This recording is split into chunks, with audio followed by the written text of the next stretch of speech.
สวัสดีครับท่านผู้ฟังพบกับรายการความเข้าใจในธรรมเป็นรายการที่นำธรรมะของพระพุทธเจ้ามาประพฤติปฏิบัติเพื่อให้เกิดความเข้าใจที่แท้จริงเมื่อเกิดความเข้าใจที่แท้จริงก็จะนำไปสู่การปฏิบัติตามคำสั่งสอนของพระเจ้าอย่างสมบูรณ์แบบแล้วก็จะทำให้เกิดประโยชน์ก่อตนเองมองเห็นความชัดเจนว่าแจ่มแจ้งว่าธรรมะพุทธเจ้านั้นเป็นของจริงนั้นก็ทางรายการก็จะนำเรื่องราวต่างๆมาเล่าท่านผู้ฟังเป็นธรรมะคำสอนพุทธเจ้าแล้วก็ทำให้ท่านนำไปปฏิบัติจะได้เกิดผลประจักษ์แจ้งกระจายของท่านเองวันนี้จะมาพูดถึงเรื่องของการสร้างความเข้าใจนะคำว่าการสร้างความเข้าใจมันจะสร้างขึ้นเองได้อย่างไรนะมันก็ต้องเราต้องทำขึ้นมานั่นแหละจะสร้างความเข้าใจได้อย่างไรเดี๋ยวมาดูก่อนอื่นก็อยากจะนำท่านผู้ฟังเข้ารู้เรื่องของความหมายของแต่ละตัวเสียก่อนคำว่าการสร้างนั้นเป็นคำนามแปลว่าทำให้มีขึ้นทำให้เกิดขึ้นนะความเข้าใจก็เป็นคำนามทีนี้เข้าใจเนี่ยเป็นคำกริยาเพราะว่ารู้เรื่องรู้ความหมายนะทีนี้จะรู้เรื่องรู้ความหมายเนี่ยมันก็ต้องมีอะไรคำใกล้ๆเคียงกันก็คือเขาเรียกว่าเข้าทางซะก่อนเป็นคำกริยาเช่นเดียวกันเข้าทางคือตรงตามที่ต้องการตรงตามที่ถนัดนะแต่นี้มันจะเข้าทางไงมันต้องมีก็เรียกเข้าตำรา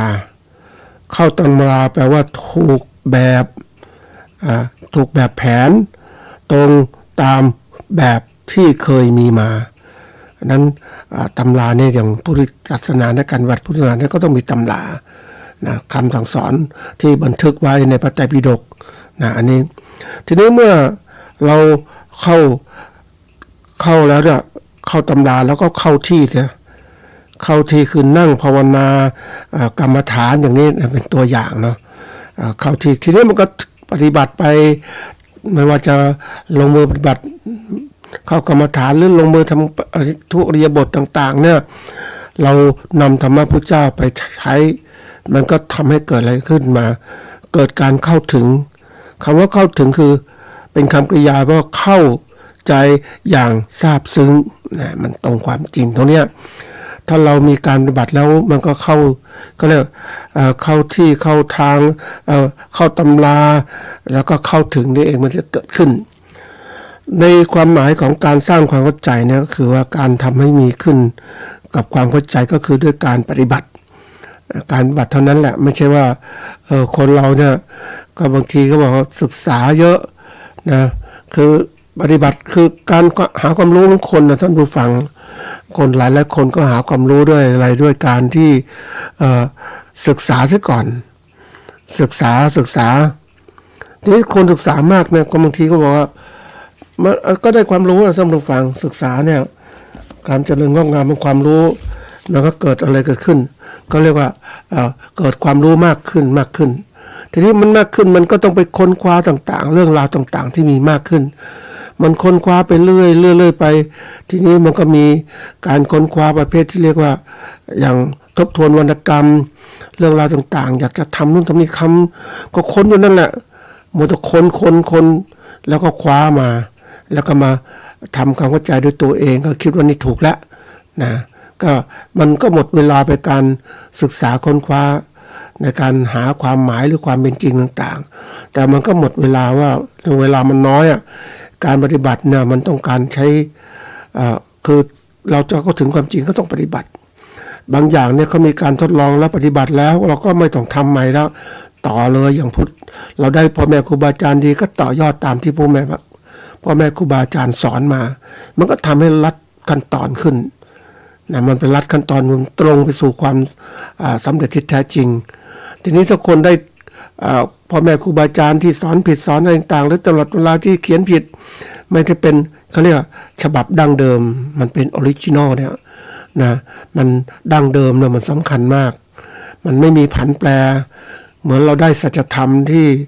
ถูกต้องตามความเป็นจริงแล้ว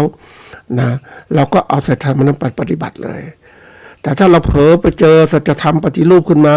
ผู้ที่สร้างความจริงใหม่มาเขียนใหม่ทำความเข้าใจใหม่อย่างเข้าใจหน้าตาเป็นอย่างนี้อย่างนี้วิปัสสนาจะอย่างนี้คือทำความเข้าใจโดยการศึกษาค้นคว้าจะไม่ได้ปฏิบัติมันก็ไม่เข้าถึงความจริงนั่นเองแล้วผู้ศึกษาต่อมาก็กลายเป็นปัญหาว่าเอ๊ะนี่มันใช่หรือไม่ใช่เกิดความลังเลสงสัยตอนนี้เราติดกลับเลยนะมันก็กลายเป็นก็เรียกได้สัจธรรมปฏิรูปขึ้นมามันสร้างขึ้นมาใหม่มันก็หลอกลวงติดคนติดกลับเยอะมากตรงนี้เพราะนั้นบางทีเราก็ต้องทำใจว่าเรามาในการศึกษาก็จริงแต่ว่าศึกษารู้แต่อย่าพอไปเชื่อต้องปฏิบัติดูบางอย่างพ่อแม่ครูบาอาจารย์ปฏิบัติแล้วท่านเป็นจริงแล้วท่านก็สอนเราก็ศึกษามาเราจะไปเก็บเดี๋ยวนี้มันมีเขาเรียกความทำคนที่ทำตัวเป็นเหมือนกับผู้รู้นี่ผู้รู้สมัยก่อนก็รู้แล้วนิ่งนะท่านผู้ฟังไม่ธรรมดานะเคยได้คุยกับผู้ปฏิบัติที่เขาเอาจริงเอาจังนะเขารู้แล้วเขาจะมาพูดให้เราเข้าใจเนี่ยมันก็บอกเปล่าประโยชน์เพราะว่ามันเหมือนกับว่าคนไม่ปฏิบัติไปพูดมันก็เสียเวลาเปล่าอันนี้สำคัญนะความคำพูดของเขาเนี่ยเพราะนั้นเขาก็บอกว่าไม่มีเวลาไปบอกเขาหรอกเพราะว่าบอกก็ไม่เกิดประโยชน์อะไรก็เหมือนโบสีเหล่านั่นแหละอยู่ติดกับเปลือกตมมันก็ไม่โอกาสที่จะเกิดขึ้นมาก็น้อยเมื่อเราเอาเวลานั้นไปปฏิบัติอบรมตัวเองเพราะการเข้าถึงซึ่งความเป็นจริงของตัวที่เราค้นคว้าเนี่ยมันต้องใช้เวลามากพระผู้ปฏิบัติท่านก็นิ่งใช่เพราะว่าท่านรู้ท่านก็รู้ดำรงรักษาความรู้ของท่านไว้ปฏิบัติไปแต่ว่าบางที่นั้นทำตัวเป็นครูบาอาจารย์มาสอนนู่นสอนนี่นะอย่างพากันไปนะทีนี้ถ้าผู้เรียนรู้ตามไม่มีโอกาสที่จะได้เขาเรียกได้มีพื้นฐานสัจธรรมบางอย่างในการที่จะไปรองรับการเขาเรียกถ่ายทอดความรู้จากผู้ที่ทำตนมันเป็นผู้รู้มาบอกอย่างนี้นะมันก็หลงติดตามง่ายหลงไปเลยแล้วก็เสร็จแล้วก็ติดกับตรงนั้นเองติดกับมันก็เหมือนติดกรงขังตัวเองขังความคิดต่างๆอยู่ตรงนั้นหมดมันหมดโอกาสเลยท่านผู้ฟังอันนี้เรื่องจริงนะมันเป็นสิ่งที่เห็นชัดเจนทีนี้วันนี้จริงคนที่ทำสื่อต่างๆในการโฆษณาทำให้เผยแพร่ธรรมะอย่างงู้นอย่างนี้ ก็ต้องดูว่าอย่างที่บอกของจริงท่านนิ่งเงียบเนี่ยไม่ธรรมดานะของมันไม่จริงก็ดังไปเรื่อยมันก็ดังที่ใช้สื่อต่างๆของจริงนี่มันดังด้วยการเข้าถึงธรรมด้วยผู้ปฏิบัติตามเนี่ยเห็นผลก็จะดังขึ้นมา ก็ต้องดูนะอันนี้เป็นการที่เราศึกษานี่มันมีคำหนึ่งที่มาฝากก็คือว่ามันทีเขาเรียกว่าการที่เราศึกษาอะไรมันก็มีขั้นตอนก็คือว่ามันมีคำที่น่าสนใจก็คือว่าคำว่าปริญญาเนี่ยความหมายก็คือการกำหนดรู้การทำความเข้าใจครบถ้วนนะอันนี้ถ้าเรารู้ตรงนี้ปุ๊บคนที่ศึกษามากๆมันก็ได้ปริญญาเหมือนกันแต่ปริญญาได้การกำหนดรู้นะแต่ถ้าทำความเข้าใจโดยครบถ้วนเนี่ยมันก็เหมือนกับว่าเข้าใจลึกซึ้งซาบซึ้งมากมันจะเกิดขึ้นเพราะฉะนั้นการที่เราจะศึกษาอย่างเดียวไม่ได้มันก็ได้แค่รู้นั่นแหละทำว่ารู้กำหนดรู้จักแต่ว่าไม่สามารถจะเอามาใช้ประโยชน์ได้รู้จักอย่างเดียวแต่ถ้าเรารู้แล้วนำมาทำความเข้าใจด้วยการปฏิบัติมันจะเกิดความเห็นประโยชน์เกิดขึ้นนะเข้าใจแจ้งมากขึ้น ทีนี้ปริญญาเนี่ยเขาบอกว่ามันก็มีสามอย่างคือเนี่ยก็เรียกกำหนดรู้ขั้นรู้จักแต่นี้คนรู้จักพุทธศาสนาเยอะนะท่านผู้ฟังเยอะมากเลยแล้วก็กลายเป็นเขาเรียกนับถือพุทธศาสนาแต่ว่าไม่ได้ปฏิบัตินะท่านผู้ฟังรู้จักอย่างเดียว มันก็ไม่เห็นนะอันนี้ตัวสำคัญทีเดียวแค่รู้จักไม่พอ จริงๆเรายังแค่ไม่ถึงเปลือกเลยท่านผู้ฟัง มันต้องเข้าถึงกระพี้และแก่นของกันจะในพุทธศาสนาเราก็ต้องปฏิบัตินะนี่คนหลายคนก็ติดรู้จักเท่านั้นเองนะอันถัดมาคือกำหนดรู้ถึงขั้นพิจารณาเนี่ยมันเป็นเรื่องใหญ่มากนะพิจารณาธรรมะที่เกิดขึ้นเป็นหลักคำสอนต่างๆเป็นยังไงมันก็ต้องมาทำเข้าใจคนส่วนใหญ่ถ้าเข้าใจก็บอกฉันอะไรฉันค้นคว้ามาค้นคว้าจากองค์นู้นองค์นี้ว่าอย่างนั้นองค์นั้นว่าอย่างนี้ตำรับตำราแบบนี้ว่าอย่างนี้มันก็แค่ค้นคว้าพิจารณาแต่พิจารณาจริงๆมันอีกแบบหนึ่งคือการพิจารณาธรรมที่เกิดขึ้นนะรู้ขึ้นมันก็เข้าสู่ระดับปัญญาอันสุดท้ายก็คือกำหนดรู้ถึงขั้นละได้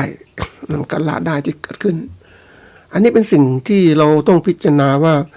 บางคนบอกว่าฉันนับถือพุทธศาสนาแล้วปฏิบัติศีลสมาธิปัญญาก็ปฏิบัติได้ธรรมดาศีลก็ศีล5 ข้อ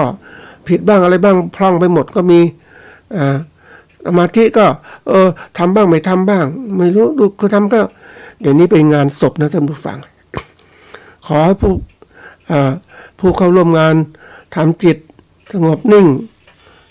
ไว้อะไรกับผู้วายชน1 นาที1 นาทีก็นะจริงๆมันต้องมากกว่านั้นนะ1 นาทีกำหนดได้สักพักก็หมดแหละมันยังไม่นิ่งเลยท่านผู้ฟังก็เสียดายนะเราได้หลักการต่างๆแล้วเราไม่ได้เป็นบัตรอย่างลึกซึ้งเนี่ยนิ่งจริงๆเนี่ยคือนิ่งแบบว่าสงบนิ่งจิตที่เป็นนิ่งเนี่ยมันก็เป็นสมาธิแล้วก็อุทิศให้กับผู้วายชนมันจะเป็นผลที่เกิดขึ้นนะพลังที่เกิดขึ้นแต่เราเวลาทำคนเราใช้เวลาน้อยเกินไปแล้วเวลาที่เขานึกถึงเวลาเขาเผาศพเนี่ยท่านผู้ฟังคนก็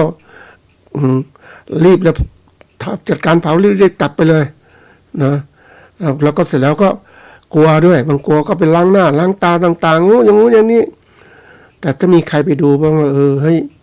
เนี่ยเผาแล้วเป็นยังไงล่างอย่างนี้เป็นยังไงมันโดนไฟความร้อนต่างๆมันไฟความร้อนก็เดือดแต่ละส่วนก็ไหม้ไปนะเผาผลาญไปเห็นเป็นยังไงชีวิตมันเป็นยังไงมันเห็นชัดเจนนะท่านผู้ฟังว่ามันไม่มีอะไรแล้ว มันปรงสังเวชได้แล้วก็ดูที่ว่าจิตใจของเราคือดูผู้ตายนะลึกถึงคุณความดีขณะนั้นมันก็สอนตัวเราเองว่าเรานั้นก็วันข้างหน้าก็เหมือนเขานั่นแหละคำพูดของพ่อแม่ครูอาจารย์ตั้งแต่ในอินเทอร์เน็ตก็ใน YouTube ก็พูดถึงว่าที่สุดเราก็ถึงความตายคือเป็นจุดสุดท้ายของชีวิตนี่เหมือนกันทุกคนมีความเสมอภาคทุกคนไม่แตกต่างนะอันนี้ท่านให้พิจารณาว่าเราต้องถึงความตายเพราะนั้นก็อย่าประมาทเวลามีชีวิตอยู่ก็ใช้กายของเราให้เกิดประโยชน์สูงสุดสร้างคุณธรรมให้เกิดขึ้นมันจะเป็นสิ่งสำคัญที่สุดคุณธรรมก็ต้องมีจริยธรรมแล้วก็เป็นคุณธรรมที่จะเกิดขึ้นมาอันนี้เป็นสิ่งสำคัญเพราะน้ำไปงานศพหลายคนก็ไม่พิจารณารีบกลับกันหมดด้วยความกลัวแต่เราถ้าพิจารณาต่อไปเห็นก็เผาไฟมันเผาแล้วมันลุกไหม้ยังไงมันที่สุดมันก็เป็นธาตุแตกสลายธาตุน้ำนะธาตุลมธาตุไฟนะแล้วก็ธาตุดิน เหลืออยู่นั่นแหละมันหมดนะท่านผู้ฟังชีวิตก็มีเท่านี้แหละเราพิจารณาอย่างนี้ปุ๊บก็ทำให้เกิดเลยบางคนบอกสลดสังเวชไม่อยากทำเลยไม่ใช่มันต้องรู้ว่าจะละจะวางยังไงนั่นคือตัวอย่างที่สอนเราว่าเรานั้นเนี่ยวันหนึ่งก็เป็นอย่างเขาวันนี้จะมีชีวิตอยู่อย่างทำยังไงดีให้มันมีคุณค่ามากขึ้นไม่ใช่ปล่อยเวลาผ่านไปเที่ยวไปกินไปสนุกสนานเพลิดเพลินไปมันก็เปล่าประโยชน์นะท่านผู้ฟังเดี๋ยวเราต้องเกิดใหม่แล้วจะทำอย่างไรพ่อแม่ครูบาอาจารย์ก็สอนนึกว่ามันเป็นความจริงที่เราเกิดใหม่เมื่อร่างกายของเราเนี่ยถูกเผาไปแล้วอะไรแล้วที่สุดใจของเรานั้นมันไม่ตายมันยังเกิดใหม่เวียนว่ายตายเกิดอย่างนี้อีกอันนี้ยืนยันจากพ่อแม่ครูบาอาจารย์นะท่านผู้ฟังก็อยากจะรู้ก็จริงไม่จริงก็ลองปฏิบัติดูไปตามฟังดูนะมัน มันเป็นสิ่งที่บอกกันไม่ได้แล้วของเหล่านี้เพราะฉะนั้นถ้าเราไม่ปฏิบัติเราก็ไม่รู้นะเพราะฉะนั้นปริญญาเนี่ยเป็นสิ่งสำคัญเพราะฉะนั้นอยากให้ท่านผู้ฟังเนี่ยได้กำหนดขั้นรู้จักนะรู้พิจารณาและรู้ละให้ได้ในสิ่งที่ไม่ควรจะให้มันมีอยู่ในสิ่งที่ไม่ดีไม่งามละมันเสียวางมันเสียละความผูกพันระวังให้เป็นหมดฟังนะทีนี้มาเข้าเรื่องของเราว่า การสร้างความเข้าใจเนี่ยอันนี้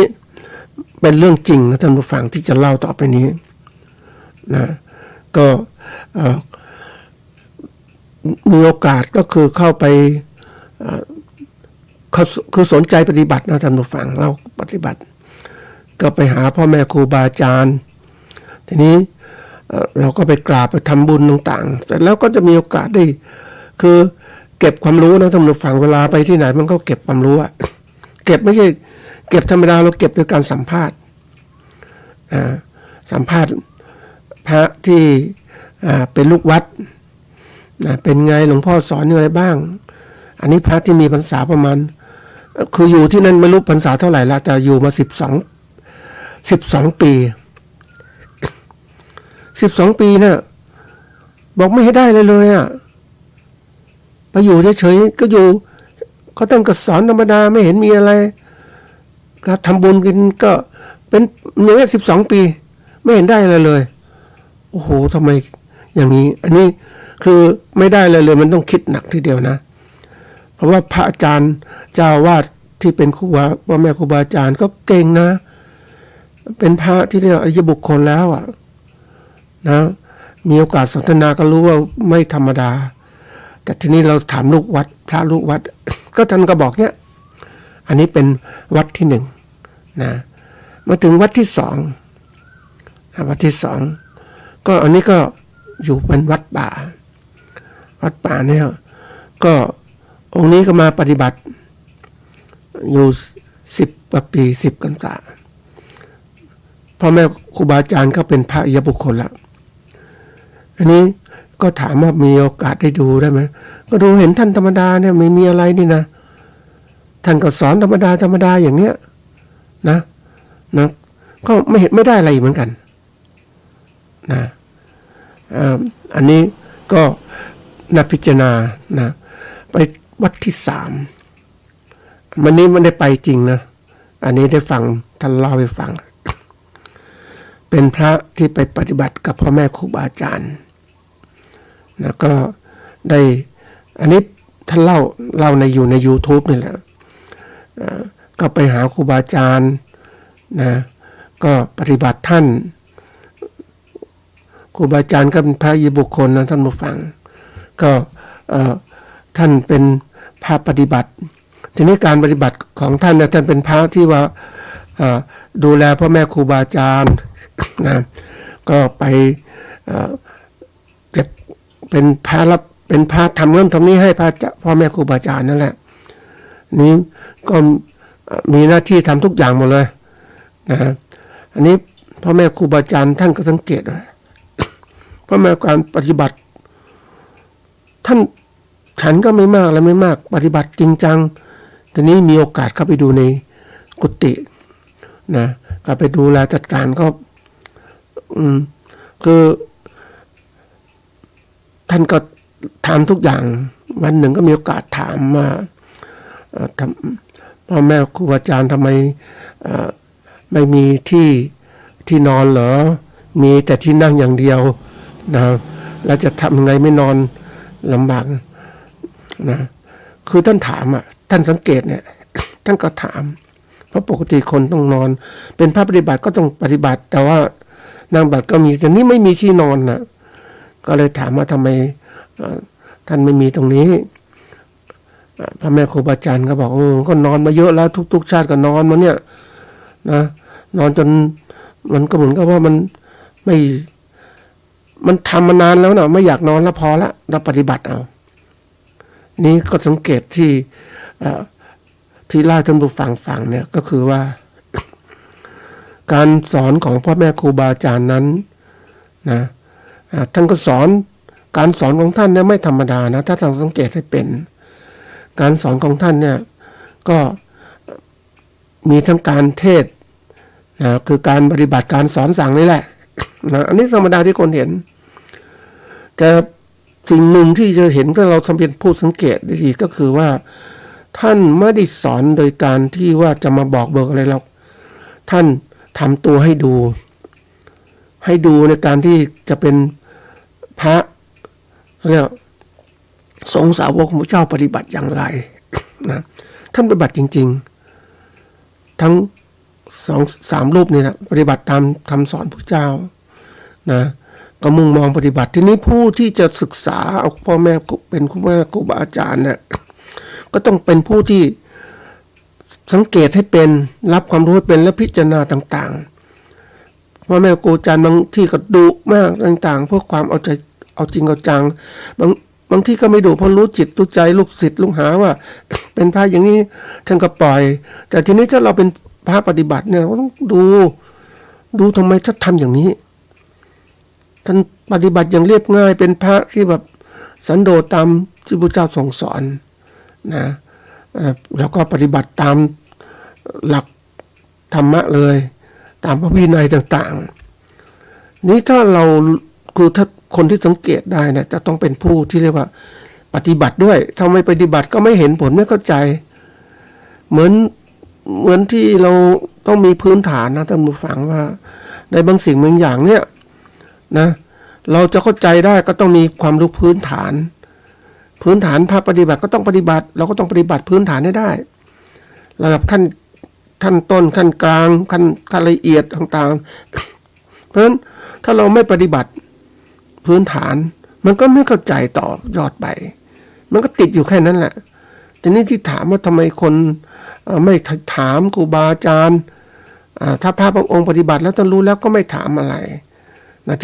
จะถามอะไรทีนี้ถ้าพระปฏิบัติที่ลึกซึ้งมากขึ้นก็จะถาม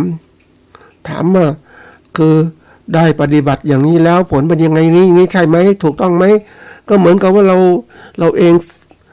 ทำข้อสอบให้ท่านผู้ฟังข้อสอบในการศึกษาธรรมชาติแล้วเนี่ยเราก็คิดเราเองว่าเรามันถ้าเราคิดเราเองเข้าข้างตัวเองบอกเราถูกแล้วนะแต่ถ้าเรามีผู้ตรวจสอบสักคนมาดูก็ไปหาครูบาอาจารย์เราคิดเราทำงี้มันถูกไหมนะนี่คือการเช็คนะการตรวจสอบที่สำคัญมากคือถ้าบุคคลใดมีมิจฉาทิฏฐิก็ฉันเก่งฉันดีฉันเลิศแล้วฉันถูกแล้วท่านทำอย่างนี้มานานแล้วแต่ไม่ไปถามพ่อแม่ครูบาอาจารย์ลึกกว่านั้นมันจะมีอะไรไว้ถูกทางไหมถ้าเราไม่ถามเราก็เหมือนกับเราหลงตัวเองติดตัวเองแล้วตอนนี้แหละแล้วก็ไปเลยละผิดแนวทางต่างๆมันก็ผิดระหว่างทางเนี่ยท่านผู้ฟังต้องจำเสมอว่ามันมีทางเราเดินเส้นทางใดก็ตามเนี่ยมันก็มีทางตรงทางแยกซ้ายแยกขวาอยู่ตลอดเวลาบางทีทางแยกซ้ายแยกขวามันเท่ากับทางตรงอย่างเนี้ยเราจะตัดสินใจยังไงทางไหนเป็นทางตรงหรือทางไม่ตรงใช่ไหมมันก็เลยกลายว่าถ้าเราตัดใจผิดหลงไปทางแยกที่มันใหญ่เท่ากับทางตรงของเราเนี่ยมันก็ลำบากแล้วใช่ไหมเราก็จะไปหลงทิศหลงทางเลยเราจะไม่รู้เส้นไหนเป็นเส้นหลักเส้นไหนเส้นรองเพราะนั้นวิธีการก็ต้องถามคนที่รู้พ่อแม่ครูอาจารย์รู้ก็จะตอบว่านี่มันก็ทำให้เกิดการก็เรียกเดินถูกทางมากขึ้นเข้าสู่เส้นทางมรรคผลนิพพานต่างๆที่เราหวังนั่นแหละแต่ถ้าเราไม่ใฝ่รู้ไม่ถามไม่อะไรนะมันก็กลายเป็นคิดไปเองมันก็หลงไปตัวเองมันน่ากลัวนะท่านผู้ฟังเพราะฉะนั้นการเป็นผู้อ่อนน้อมถ่อมตนถามไปเถอะไม่เสียหายอะไรแม้ท่านจะดุจะว่าไงก็ตามก็เป็นเราได้ฝึกการถามของเราได้รู้ว่าสิ่งที่เรารู้นั้นมันถูกต้องไหมถ้าถูกต้องถอดตรงนี้ปุ๊บมันถูกกับที่เราพบประสบก็สามารถที่จะนำไปสู่การปฏิบัติที่ดีได้แต่ถ้าเราไม่ถามเลยนะมันหลงง่ายๆเหมือนกันนะท่านผู้ฟังพวกประเภทที่ว่าวิปัสสนามันไม่ใช่วิปัสสนาที่แท้จริงเป็นวิปัสสนึกวิปัสสนาตกน้ำมันก็ทำให้ติดขัดแทนที่เราจะบรรลุมรรคผลนิพพานก็ติดตรงเนี้ยในขั้นตอนการปฏิบัติแต่ละขั้นมันก็จะมีขั้นอย่างที่บอกว่าขั้นต้นขั้นกลางขั้นละเอียดต่างๆนะถ้าเราขั้นต้นไม่เอาจริงจังไม่ทำก็ไม่รู้มันก็ไปไม่ได้ เมื่อไม่รู้ไม่ไปไม่ได้มันก็ติดอย่างเงี้ยแล้วก็คิดว่าเรารู้แล้วเนี่ยมันน่ากลัวนะ คนบางคนเนี่ยคิดว่ารู้แล้วจริงๆมันรู้แล้วรู้ผิดนะท่านผู้ฟัง ตรงนี้น่ากลัวมากกว่านะเพราะนั้นมีโอกาสก็ถามพ่อแม่ครูบาอาจารย์ใช่นะทีนี้บางคนไม่ถามไม่กล้าถามเพราะไม่ได้ปฏิบัตินะไม่เห็นแต่เราปฏิบัติจะรู้ว่าอย่างนี้ถูกไม่ถูกยังไงการที่เราหาพ่อแม่ครูบาอาจารย์ที่ดีก็ต้องถามแต่คนไทยไม่ค่อยก็ถามนะท่านผู้ฟังกลัวว่าถามไม่ดีก็จะหาว่าเป็นคนโง่คนอื่นผู้ฟังอื่นก็จะว่าไปนู่นไปนี่มันคือเราเองเราถามเราจะรู้เราทดสอบตัวเราเองว่าเราต้องยอมรับว่าเราทำอย่างนี้เป็นยังไงแม้คนอื่นจะว่าเราถามไม่ถูกเราปฏิบัติไม่ถูกก็ไม่เป็นไรเราก็ถือว่าท่านเป็นครูสอนเราคนอื่นจะนินทาก็เรื่องของเขาไม่จะใส่ใจของเราไปใส่ใจทำไมเราต้องการสู่เส้นทางที่ถูกต้องก็ต้องถามนี่ถ้าไม่ถามก็ไม่รู้อย่างพ่อแม่ครูบาอาจารย์ที่ท่านเป็นพระปฏิบัตินะท่านก็ปกติก็ถ้าเรามองนะท่านผู้ฟังท่านสมมติเราเป็นฆราวาสไปปุ๊บเราก็ดูท่านจริยธรรมอย่างนู้นทำนี้ทั้งนี้ก็เหมือนพระนั่นนะไม่เห็นไม่แตกต่างอะไรนะถ้ามองทั่วไปนะแต่ถ้าเราในมีการสนทนาธรรมกับท่านฟังธรรมโอ้นี่ไม่ธรรมดาเลยนะทีนี้พวกพระที่เป็นพระปฏิบัติจริงๆนะมีลูกศิษย์ที่เป็นพระปฏิบัติท่านก็เลยเล่าให้ฟังว่าท่านจะธรรมะที่คือตอนที่ไปนวดเฟ้นพ่อแม่ครูบาอาจารย์เนี่ยก็จะถามปัญหาต่างๆท่านจะเล่าให้ฟังเรื่องตรงนี้เป็นนี้ปฏิบัติอย่างนี้เนี่ย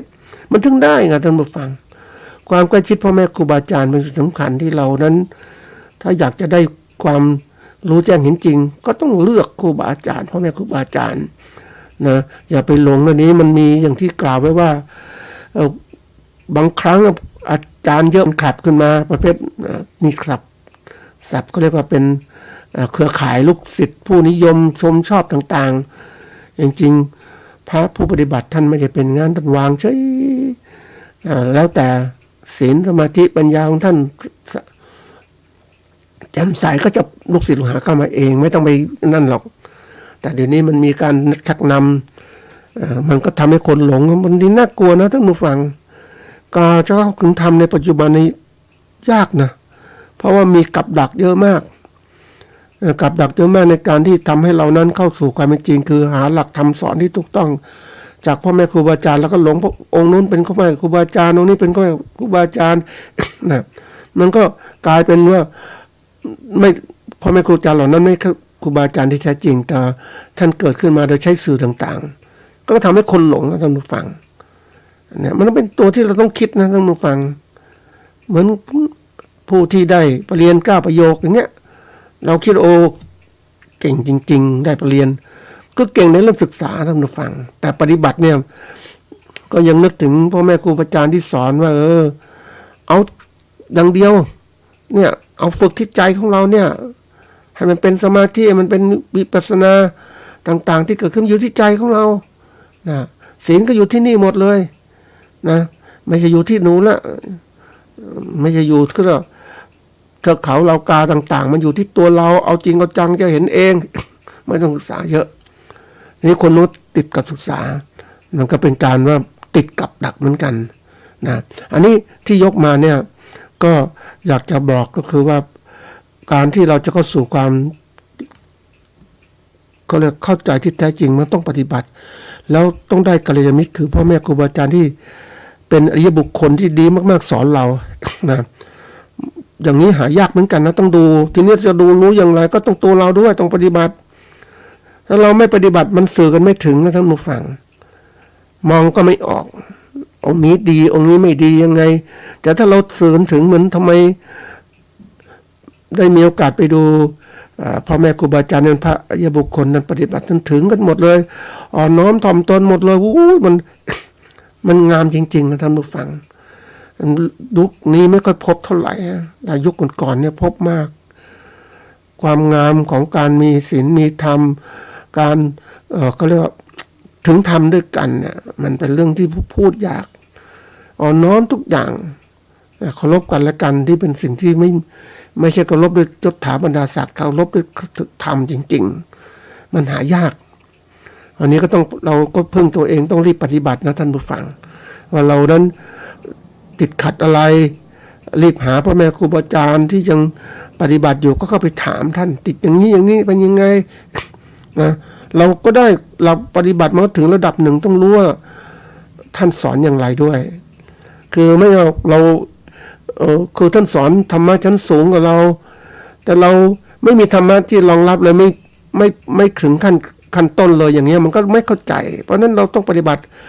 ถึงขั้นต้นขั้นกลางแล้วไปถามต่อมันจะไปถึงด้วยกันเองเหมือนธรรมดาของเราเรียนหนังสือท่านผู้ฟังมันมีตั้งแต่อนุบาลประถมมัธยมอุดมศึกษาทีนี้เราผ่านอุดมศึกษามาแล้วในระดับ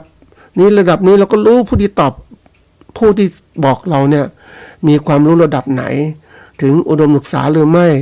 นะมันจะเห็นชัดเจนนะท่านผู้ฟังบางคนไม่ถึงอุดมศึกษาแต่มีความรู้ในการเขาเรียกได้ประสบการณ์ในความเข้าใจในหลักการวิชาการต่างๆไม่ธรรมดาเหมือนคนธรรมดานี่แหละแต่มีการเขาเรียกปฏิบัติในงานบริหารธุรกิจต่างๆบริหารโลกต่างๆเข้าใจเนี่ยมันก็ถึงจริงๆเหมือนกันเห็นไหมนี่การที่เราจะดูอย่างนี้มันก็ต้องปฏิบัตินั่นแหละท่านผู้ฟังทีนี้ก็มีเรื่องจริงอันนี้เป็นคนที่ คือคนที่เขาจะเข้าสู่ธรรมะเนี่ยมันจะมีสองกลุ่มนะท่านผู้ฟังกลุ่มที่หนึ่งคือกลุ่มที่แบบศึกษาธรรมศึกษาหลักธรรมคำสอนพระเจ้ามาจากพระไตรปิฎกนะอันนี้คือส่วนหนึ่งละที่เขาจะมีความอยากรู้แล้วมีโอกาสที่ว่าศึกษาต่อถ้าอยากเข้าถึงมรรคผลนิพพานก็ต้องได้ว่าแม่ครูบาอาจารย์สอนปฏิบัติมันจะไปอย่างนี้ด้วยกันก็เรียกเป็นผู้ศึกษาผู้ที่ใส่ใจความรู้อยากจะหาทางความรู้มากๆก็ต้องใส่ใจอย่างนี้นะก็เป็นช่องทางการหาทางหลุดพ้นนะท่านผู้ฟังพ้นจากความที่ไม่รู้ไปสู่ความรู้นะจากการปฏิบัติไม่เป็นไปสู่การปฏิบัติมันก็เข้าถึงมรรคผลนิพพานตลอดจริงจังนะทีนี้อีกกลุ่มหนึ่งเนี่ยกลุ่มที่ประเภทที่เรียกว่าเป็นกลุ่มที่มีความทุกข์คนเนี่ยจะไม่ปกติคนน้อยคนนะท่านผู้ฟังที่จะก็เรียกเข้าหาธรรมโดยการมุ่งสู่ความรู้แจ้งเห็นจริงเนี่ยมันน้อยคนอ่ะตรงนี้มันมีความทุกข์คือความอยากมันก็ทุกข์ระดับหนึ่งนะแต่ความอยากรู้อยากเห็นมันเป็นสิ่งที่จะพาไปสู่การพ้นทุกข์นั่นเองนะทีนี้เมื่อกลุ่มนี้ที่มันมีทุกข์มากๆเลยอันนี้เป็นเรื่องจริงนะท่านผู้ฟัง มีโอกาสได้คือเห็นแม่ค้าคนหนึ่งที่เขาทำอาชีพเขาไม่ค่อยสบายใจไม่ค่อยอะไรต่างๆมันทุกข์ไปหมดยิ่งเศรษฐกิจแบบนี้นะมันเรื่องยากมากเลยจะทำกำไรในการค้าขายอาหารการกินต่างๆมันยากมันก็มีความทุกข์และทุกข์ที่มันเกิดขึ้นมันไม่ใช่มีแค่นี้ทุกข์จากครอบครัวทุกข์ต่างๆเพราะสภาวะของเศรษฐกิจสังคมมันไม่ดีมันไม่เหมือนธรรมชาติที่ดั้งเดิมอ่ะนี่มันก็ทุกข์มันก็ถึงว่ามันก็มีความไม่สบายใจก็ขึ้นมันทุกข์ทำไงจะหาการพ้นทุกข์ต่างๆก็เริ่มมาฟังธรรมบ้างมันคนเขาเรียกว่าคนประเภทเห็นทุกข์ถึงเห็นธรรมแต่เห็นทุกข์จริงๆมันทุกระดับหนึ่งนะมันต้องเป็นที่เห็นแต่นี่ทุกข์ก็การคนเราทุกข์เพราะการหาทางออกนะปกติแล้วเนี่ยมันมีอย่างถ้าเราเจอไฟที่ก็จุดมามันร้อนเราก็หนีจากร้อนไปหาเย็นไอ้ตรงนั้นเย็นแล้วมันก็เริ่มร้อนนี่ก็ไปที่เรื่อยๆอย่างเงี้ยมันเหมือนกับว่ามันเป็นความจริงอย่างหนึ่งว่าคนเรานั้นอยู่กลางแดดนะถ้ามันมีร่มไม้นี่มันเป็นร่มเล็กๆว่าพักได้ชั่วคราวมันไม่เย็นเหมือนต้นร่มไม้ใหญ่มันก็หาต้นร่มไม้ใหญ่ยิ่งไปดูในภาพของใน YouTube ที่คนในแอฟริกาซึ่งอากาศมันผันแปรนะมันร้อนมากขึ้นแห้งแล้งมากขึ้นคนบางคนก็ไปซุกในต้นเขาเรียกอะไรต้นไม้ต้นไม้ที่มันมีแต่กิ่งนะท่านผู้ฟังมีแต่กิ่งแต่ใบมันร่วงมันแห้งแล้งก็ยังไปซุกอย่างนั้นเพราะไม่มีที่ไปไงก็ตามกิ่งไม้ก็ยังบางพรางแสงได้ใช่ไหมมันก็ ทีนี้ถ้ามันมีต้นไม้หลายๆต้นไม้ต้นนี้มันมีใบมันร่วงไปแล้วหรือไปหาเขาก็ไปหาต้นไม้ที่ใบมันยังมีใบอยู่แต่ไม่มากก็ไม่เป็นไรเนี่ยก็ล่มแต่ถ้าเขาไปหาต้นไม้อื่นที่มันมีร่มเงาที่เย็นสบายใครเขาก็ไปหาทางนั้นนี่คือการที่เขาเห็นทุกข์ความร้อนที่เกิดขึ้นเขาไปหาร่มที่ร่มเย็นก็เหมือนกับว่าได้ระบายความได้สบายขึ้นระดับหนึ่งแต่นี้คนมันทุกข์ใจท่านผู้ฟังมันทุกข์ใจมันก็ลามเพราะว่าคนมันทุกข์เนี่ยมันจิตใจไม่สบายเลยมันมีอารมณ์ฉุนเฉียวง่ายอะไรต่างโลภโกรธหลงมันใครไปแตะมันแรงก็ระเบิดทันทีเหมือนกันนะคือพวกนี้มันแสดงมาถึงก็เรียกจากรูปร่างหน้าตานี่คนทุกข์ก็ท่านผู้ฟังก็คงรู้ว่ามันไม่เหมือนปกติมันดำคล้ำมันไม่เหมือนไม่มีความสุขถ้าคนมีความสุขจะเห็นยิ้มแย้มแจ่มใสมองโลกดีต่างๆทุกอย่างดีหมดแต่นี่มันคนทุกข์เนี่ยมันมองโลกแบบมันเหมือนกับว่าไม่ถูกใจตัวเองอะไม่ถูกใจนี่ไม่ดีนั่นก็ไม่ดีมันก็เป็นอย่างนี้ทีนี้ความที่มันสะสมมามากเข้เนี่ยมันเก็บกดใช่ไหมเก็บกดก็หาทางระบายออกนี่พวกนี้ระบายออกโดยการพูดจาโดยการแสดงความโกรธแสดงต่างๆทั้งหมดตามจิตใจที่ตัวเองเป็นแต่ก่อนมันแสดงหน้าตาเนาะแต่นี้มันโกรธก็เริ่มในการพูดจาเขาเรียกแสดงออกทางกายเต็มที่เลยคนก็เลยไม่เข้าใกล้กลัวต่างๆทั้งหมดลูกน้องก็กลัวเลยกลัวเพราะเจ้านายเป็นอย่างนี้นะมันไม่ไหวไม่มีความสุขนี่เขาก็มันไม่มีทางไปไหนท่านผู้ฟังก็น่าคิดนะไม่มีทางจะแก้ทุกข์ของเขาเลยที่เกิดขึ้นเขาก็ดำฟังธรรมะระดับหนึ่งครับหาทางออกอ่ะนี่ทางออกจากการฟังมันก็ได้ระดับหนึ่งนะท่านผู้ฟังอันนี้ก็เลยมีโอกาสได้สนทนากันก็บอกว่าคุณนั้นทำใจคือทำใจสงบไม่ได้นะฝึกทำใจสงบโดยการทำสมาธินี่แหละพุทโธนี่แหละไม่ต้องไปเยอะแยะนะมีเวลาว่างตอนไหนก็ต้องพุทโธไปมันก็สงบเย็นขึ้นนะทีนี้ก็ถ้ามันเครียดนักก็มาเดินจงกรม เดินไปเดินมานะทางประมาณ5 เมตร 10 เมตรก็แล้วแต่นะก็บริกรรมพุทโธไปขณะเดินเพราะว่าทำให้จิตคือมันมีหลายคนเราเนี่ยมันมีทุกข์นะทุกข์มันสะสมมันเกิดขึ้นจากหลายอารมณ์มากมันหาทางออกไม่ได้มันก็อัดอั้นในจิตใจนี่ก็บอกว่าคุณก็นั่นก็ถ้าเดินไม่ได้ก็นั่งเลย นั่งนิ่งๆหลับตาบริกรรมพุทโธไปเท่านั้นแหละแล้วก็ต้องทำงานก็จิตใจจดจ่อการงานแล้วมีเวลาว่างก็มาทำสมาธิฟังธรรมด้วยก็ได้นะเขาก็คือก็เอาเทปพ่อแม่ครูบาอาจารย์ที่ท่านเป็นพระสุปฏิปันโนให้ไปนะก็ไปปฏิบัตินะปฏิบัติมาเดือนที่1ก็หน้าตาดีขึ้นเดือนที่2เดือนที่3เดือนที่4แล้วมาฟังยิ้มแย้มแจ่มใสมันลูกน้องก็มีความสุขเจอกันยิ้มแล้วก็บอกหนูมีความสุขมากๆเลยทำใจได้ไม่รู้สึกว่ามันมีเขาเรียกอะไรมันมีตัวที่ว่าความยับยั้งชั่งใจมันยับยั้งชั่งใจแต่ก่อนโกรธมันก็ทันทีเลยออกมาหมดเลยลูกน้องใส่หมด ไม่เกรงกลัวใครแต่นี่มันมีความยับยั้งชั่งใจที่เกิดขึ้นมันก็รู้ว่านี่คนจะพูดไม่พูดยังไงมันดุดได้ยังไงแล้วความโกรธต่างๆความโลภความหลงต่างๆมันวางได้ยังไงมีความสุขกับท่านผู้ฟังเขาบอกว่ามีความสุขมากนะจากการที่เริ่มจากการบริกรรมจิตใจมันสงบลงมีความสุข ก็จะเข้าใจก็เลยมันก็เลยกลายเป็นว่าส่งผลให้ครอบครัวรอบๆมีความสุขลูกน้องมีความสุขเพราะทุกคนเจ้านายดีขึ้นอะไรขึ้นคือยับยั้งชั่งใจก็เลยถามว่าทำไมคุณถึงเป็นอย่างนี้นะมันเป็นยังไงคุณคิดเองหรือเปล่าก็มันเป็นไปเองมันเมื่อ เมื่อได้ลงมือปฏิบัติไปแล้วมันรู้จักว่ามีสตินะหยุดยั้งต่างๆได้ระลึกได้หมดเลยนะมันก็รู้จากประสบการณ์ที่ว่าโอ้ธรรมะพุทธเจ้านี่ไม่ดีมากๆเลยพ่อแม่ครูอาจารย์ก็สอนดีนะคือมันมีตัวหนึ่งที่มันตัวสำคัญที่สุดในการท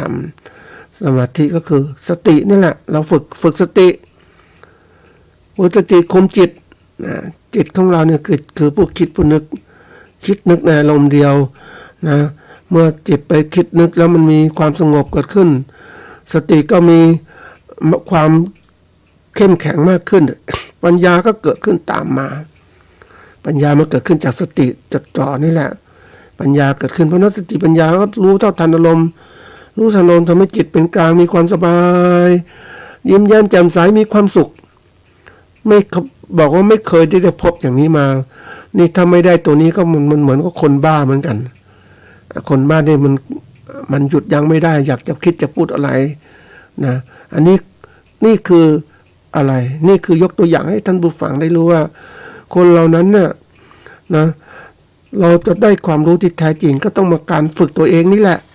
ทำเนี่ยเพราะคนส่วนใหญ่ปัจจุบันนะท่านผู้ฟังมันโลกนี่เป็นโลกของการเรียกโลกาภิวัตน์โลกมันก็บอกสิ่งที่เกิดขึ้นจากจุดนี้จากที่นี้มันก็ถึงจุดอื่นๆได้อีกมันเร็วมากๆแล้วโลกาภิวัตน์มันเร็วโลกเป็นหนึ่งเดียวอย่างนี้มันถึงกันหมดเลยเขาเทินถึงกันหมดเพราะฉะนั้นถ้าเรารู้ตรงนี้ปุ๊บเนี่ยทีนี้มันถึงกันหมดแล้วเนี่ยอะไรเกิดขึ้นข้อมูลข่าวสารเผยแพร่ไปทั่วโลกไปหมดเลยนะข้อมูลเป็นจริงเป็นเท็จก็ไปหมดเลยนี่ถ้าคนมันไม่รู้จักคิดอ่ะไหลไปตามกระแสของสื่อต่างๆที่ชักนำมามันก็เครียดสิแล้วมันเครียดมันเครียดมันมีเรื่องเครียดกับเรื่องหนึ่งเรื่องที่แบบทำให้หลงอีกเรื่องหนึ่ง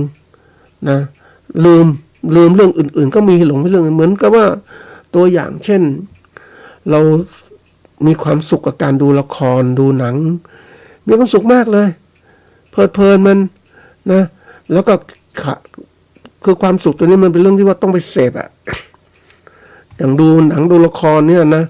ดูไปเดี๋ยวมันจบไปแล้วนะพวกนี้ก็คอยฟัง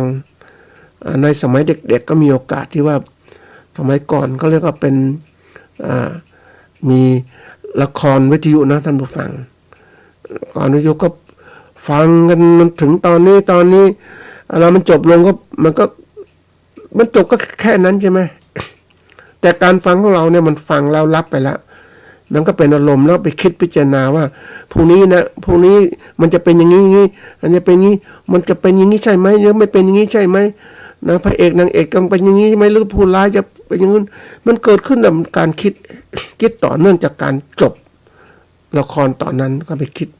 แล้วรุ่งขึ้นก็มาฟังมันมาอีกฟังต่อเป็นยังไงมันเป็นประโลมโลกประโลมใจของเรานะแล้วท่านผู้ฟังแล้วก็ทำให้เราลืมว่าสิ่งที่มีคุณค่าที่เกิดขึ้นยังเป็นอย่างไรในสมัยนั้นเนี่ยมันไม่มีวิทยุก็ถือว่าเป็นอันดับต้นๆนะโทรทัศน์ก็มีไม่ช่องเดียวหรือ2ช่องอย่างเงี้ยมันก็เป็นสิ่งที่มันเกิดขึ้นมันเป็นเรื่องที่ว่าความผูกพันอย่างนี้มันเป็นสื่อที่นำความรู้นำความบันเทิงให้กับเราแล้วทำให้เราหลงไปเพลิดเพลินกับมันนี่มันในโลกปัจจุบันมันมีสื่อมากมายสื่อดีก็มีสื่อไม่ดีเยอะแยะไปหมดเลยแต่เราต้องเลือกยังไงถ้าเราเลือกผิดมันก็ผิดเลยท่านผู้ฟังมันก็หลงไปเนี่ยเหมือนบางคนเอาวันนี้นะท่านผู้ฟังเรามีสื่อดีมากเลยทางวิทยุทาง YouTube ต่างๆวิทยุก็ดีทีนี้เราเองไม่ได้ฟังไม่ได้สนใจไม่มีใครตามดูเลยนะไม่มีใครตามสนใจเพราะว่ามันคนส่วนใหญ่มันไปตามกระแสโลกมันไม่มีคนเข้าถึงกระแสธรรมมันไม่ใส่ใจในธรรมะของพระเจ้านะท่านผู้ฟังที่พ่อแม่ครูบาอาจารย์พูดหรือสั่งสอนมาหรืออะไรมาเพราะว่าอะไรรู้ไหมความมันเป็นกระแสของคนที่ไหลไปตามกระแสโลกมันพาไปไหนก็สนุกเพลินไปก็เรียกมันเป็นโลกของกามอมิตรที่มันเกิดขึ้นมานะมันจะมีปัญญามันไม่เกิดว่าคนเราเนี่ยปกติเราจะเขาเรียกว่าถ้าไม่เข้าถึงทุกที่หาทางออกไม่ได้เนี่ยมันจะไปทางนั้นหมดเลยมันชอบเพลิดเพลินนะท่านผู้ฟัง เคยสังเกตด้วยคนเราเนี่ยมันไหลไปตามกันจริงๆทั้งที่มันมีคุณค่าไม่มีสาระอะไรแต่มันประโลมโลกนะทำหลังประโลมโลกประโลมใจพาคนให้หลงผิดติดกับเนี่ยมันน่ากลัวมากๆเลยทีนี้ถ้าเรารู้จักตรงนี้ก็มานั่งดูวันนี้พระพุทธศาสนาดีมากๆเลยคำสอนที่เป็นสัจธรรมที่แท้จริงสอนให้เราพ้นจากทุกข์นะทั้งปวงได้แล้วเข้าถึงมรรคผลนิพพานต่างๆได้นะเป็นสิ่งสำคัญมากเลยแต่เราไม่เข้ากันมาไม่ปฏิบัติไม่ใส่ใจไม่ปฏิบัติมันก็ไม่ถึงเลยมันจะมองไม่เห็นประโยชน์จริงๆแล้วเนี่ยการที่เรามีพระพุทธศาสนาเนี่ยเป็นคำสอนที่เป็นสัจธรรมความจริงที่พระพุทธเจ้าท่านทรงตรัสรู้ทนบำเพ็ญทุกขกิริยามาตั้งหลายปีแล้วมาถึงที่โคนต้นโพก็ตรัสรู้ขึ้นมาเนี่ยแล้วก็สอนคนต่างๆผู้ปฏิบัติจริงก็จะรู้เห็นจริงตามความจริงแต่ผู้ไม่ปฏิบัติเลยเนี่ยมันไม่เห็นถึงไม่เห็นถึงก็กลายเป็นผู้ที่ว่าธรรมะมันไม่จริงนะธรรมะอย่างเงี้ยโลกมันเป็นอย่างนี้คิดไปเองว่าโลกมันเป็นไม่มีนะไม่มีการเกิดใหม่ฉันใช้ชีวิตเต็มที่ของฉันอย่างเงี้ยในชาตินี้ใช้ความสุขชีวิตให้เป็นสุขมากที่สุดอ่ะใครเดือดร้อนไม่เอาไม่สนใจเพราะมันไม่เป็นจริงกฎแห่งกรรมไม่เป็นจริงอย่างเนี้ยมันเป็นสิ่งที่แบบมันหลงไปหมดหลงคือเอาผิดเป็นถูกอย่างเงี้ยมันเป็นหลงได้น่ากลัวมากๆเลยนะไม่ฟังคำสอนของพระเจ้าไม่ครับทำต่างๆเป็นสิ่งที่น่าเสียดายมากเราเกิดมาพบพุทธศาสนาแล้วเนี่ยเราทำไมไม่รีบปฏิบัติกันมันเป็นของจริงแล้วจะปฏิบัติทำตอนไหนบางคนที่เริ่มเป็นจริงแล้วใส่ใจแต่ผู้ที่ใส่ใจแบบนี้คือผู้ที่อายุมากๆแล้วจะมาปฏิบัติทำตอนที่บรรปลายชีวิตมันของจริงอย่างนี้แล้วเวลาปฏิบัติมันต้องอาศัยเวลาท่านผู้ฟังทีนี้ปฏิบัติทำตอนแก่เฒ่ามันจะไปได้อะไรเท่าไหร่ล่ะเดี๋ยวก็จะตายแล้วอย่างเงี้ยหนุ่มสาวทำไมไม่รีบปฏิบัติเด็กๆก็รีบปฏิบัติเสียแต่คนไม่เห็นนะท่านผู้ฟังมันสิ่งที่น่าเสียดายว่า ของดีมีอยู่ของแท้มีอยู่แต่ไม่มีใครใฝ่หานะเหมือนกันนึกถึงว่าไก่มันได้พลอยมันขุดพลอยมันไม่มีกินไม่ได้เนี่ยไม่เห็นประโยชน์อะไรแต่ถ้าเราเป็นปุถุชนเรากินได้เรามองเห็นไปคุณค่ามันของสิ่งนี้กินไม่ได้แต่เรามีคุณค่าเอาไปขายได้ทำเงินทำทองได้ เนี่ยธรรมะพุทธเจ้านั้นเป็นของดีของวิเศษแต่เราจะเข้าใจยังไงก็ต้องมาปฏิบัติตั้งแต่คือสร้างความเข้าใจเริ่มปฏิบัติตั้งแต่ทานศีลภาวนาอันนี้แบบคฤหัสถ์นะท่านผู้ฟังทำทานศีลภาวนาแต่ถ้าเป็นผู้ปฏิบัติผู้เป็นบวชที่ต่างๆทั้งหมดนี่ก็ศีลสมาธิปัญญาเขาก็ทำไปเราจงจำไว้เสมอว่าศาสนายาใจนะตอนที่ใจเราทุกข์เนี่ยต้องเอาตรงนี้ทีนี้คนเรามองไม่เห็นเมื่อมันทุกข์มากๆก็เอาศาสนาเขาใช้แต่มันช้าไปท่านผู้ฟังเพราะศาสนาคำสอนพระเจ้ามีประโยชน์ตั้งแต่ระดับปุถุชนกัลยาณชนและอริยชนต่างๆทั้งหมดเลยเราเองนะไม่ใส่ใจเป็นที่น่าเสียดายมากว่ามันแล้วเมื่อไหร่จะได้ถึงนะเราปล่อยเวลาผ่านไปเหมือนวันนี้นึกถึงเนี่ยคนเราเนี่ยจะฟังวิทยุธรรมะสักกี่คนเอาใจใส่ฟังแล้วเนี่ยฟังธรรมดานะไม่ปฏิบัติกี่คนปฏิบัติแล้วได้ถึงทำจริงกี่คนมันน้อยมากจริงๆนะท่านผู้ฟังเพราะว่ามันไม่ได้มองหาประโยชน์ที่แท้จริงมันมองไม่เห็นนะท่านผู้ฟังไม่รู้จะพูดยังไงเนาะแต่ที่เล่าให้ฟังเนี่ยก็คือยกตัวอย่างที่ว่าผู้หญิงเจ้าของร้านที่มาปฏิบัตินั่นแหละเขาได้ผลเขายิ้มมีความสุขมากๆเลยคือเหมือนกับเขาได้พบความสว่างในจิตใจของเขาพ้นจากความทุกข์ในจิตใจของเขาเนี่ยเขาเห็นคุณค่ามากเลยอยากจะไปปฏิบัติอย่างนู้นนี่แต่ความที่เขาเป็นเจ้าของร้านก็ต้องดูแลแต่เขาได้เห็นผลบางอย่างที่เกิดขึ้นเขามีความสุขใจยิ้มแย้มแจ่มใสไม่เหมือนเดิมแล้วทำให้ครอบครัวเขามีความสุขมากๆเขาก็มีความสุขเขาไม่รู้จะมันเกิดขึ้นอย่างไรมันเกิดขึ้นจากการที่เขาทำความ